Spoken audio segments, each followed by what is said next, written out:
எல்லாருக்கும் வணக்கம். Welcome back to ஜாஸ் தமிழ் யூடியூபர். உங்களுக்கு ஆன்மீகம் சம்பந்தப்பட்ட தகவல்கள் பிடிக்கும் அப்படின்னா மறக்காம நம்ம சேனலை சப்ஸ்கிரைப் பண்ணிக்கோங்க. அப்படியே பக்கத்துல இருக்க பெல் பட்டனை பிரஸ் பண்ணிக்கோங்க.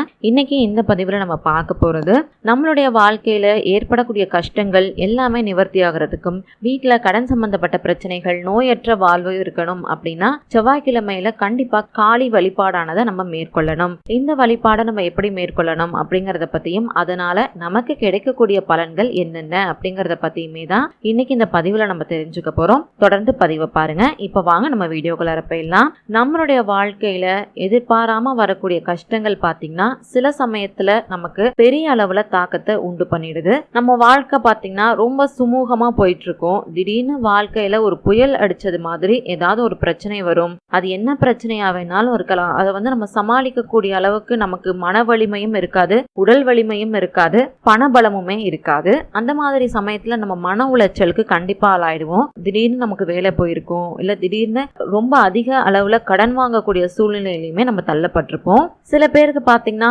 அவங்களுடைய வீட்டுல இருக்கிறவங்களே அவங்களுக்கு ரொம்ப எதிராக சில வேலைகளை செஞ்சுக்கிட்டும் இருப்பாங்க. எதனால நமக்கு இவ்வளோ பிரச்சனை வருது, நமக்கு ஏன் இப்படிலாம் நடக்குது அப்படின்னு நமக்கு தெரியாம ரொம்ப ஒரு குழப்பத்துல இருப்போம். இப்படிப்பட்ட சூழ்நிலையில நம்ம இருக்கக்கூடிய வேளையில நம்ம காளி வழிபாடு செய்யறது நமக்கு ரொம்ப சிறந்த பலன்களை தரும். காளி அப்படின்னதுமே எல்லாரும் அவங்க உக்ர தெய்வமா இருப்பாங்களே அப்படின்னு பயப்படுறாங்க. ஆனா நமக்கு இருக்கக்கூடிய தீராத கஷ்டத்தை உடனடியா தீர்க்கக்கூடிய சக்தி காளியம்மனுக்கு கண்டிப்பா இருக்கு. அதுவும் பாத்தீங்கன்னா செவ்வாய்க்கிழமையில காளி வழிபாடு மேற்கொள்றது ரொம்ப ரொம்ப நல்லது. நாளைய தினம் செவ்வாய்க்கிழமை தோறும் ராகு கால நேரத்துல காளி கோவிலுக்கு போய் 2 மண் அகல் விளக்குகள்ல நல்லெண்ணெயோ இல்ல நெய்யோ ஊத்தி திரி போட்டு தீபம் ஏத்தி வச்சிருங்க. காளி கோவில்ல திரிசூலம் கண்டிப்பா இருக்கும். 3 எலுமிச்சம்பழத்தை வாங்கிக்கோங்க. அந்த 3 எலுமிச்சம்பழத்தையும் உங்களுடைய உள்ளங்கையில வச்சுக்கிட்டு உங்களுக்கு என்ன பிரச்சனை இருக்கோ அந்த பிரச்சனைய சொல்லி மனசார வேண்டிக்கோங்க. அதுக்கப்புறம் அந்த பழத்தை திரிசூலத்துல குத்திருங்க. காளிய மனமுருகி பிரார்த்தனை செஞ்சுட்டு கொஞ்ச நேரமாவது அந்த கோவில்லையே அமர்ந்து வழிபாடு செஞ்சுக்கோங்க. அதுக்கப்புறம் உங்க வீட்டுக்கு நீங்க வந்துடலாம். குறிப்பா எதிர்மறை ஆற்றல் மூலமா தாக்கப்பட்டிருக்கவங்க இந்த வழிபாட்டை செய்யறது உங்களுக்கு சிறந்த பலன்களை கண்டிப்பா உடனே கொண்டுட்டு வந்து சேர்க்கும். உங்களாலேயே இதை உணரவும் முடியும்.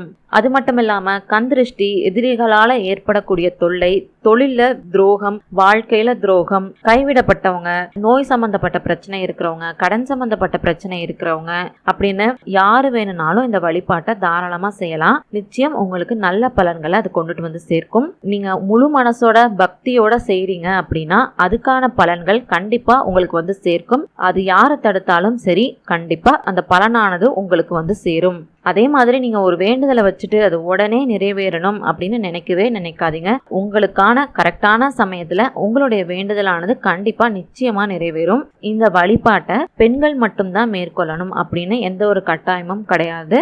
ஆண்களும் இந்த வழிபாட்டை தாராளமா மேற்கொள்ளலாம்.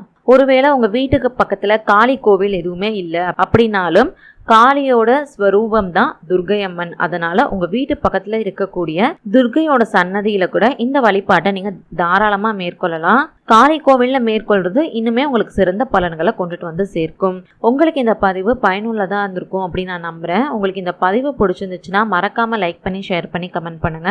அது மட்டும் இல்லாம உங்களுக்கு ஆன்மீகம் சம்பந்தப்பட்ட என்ன மாதிரியான பதிவுகள் வேணும்னு நினைக்கிறீங்களோ மறக்காம நம்ம சேனலோட மெயில் ஐடியிலயோ இல்ல கீழே இருக்க கமெண்ட் பாக்ஸ்லயோ எனக்கு தெரியப்படுத்துங்க. அந்த மாதிரி பதிவுகளை வரக்கூடிய நாட்கள்ல நான் தரேன். நன்றி, வணக்கம்.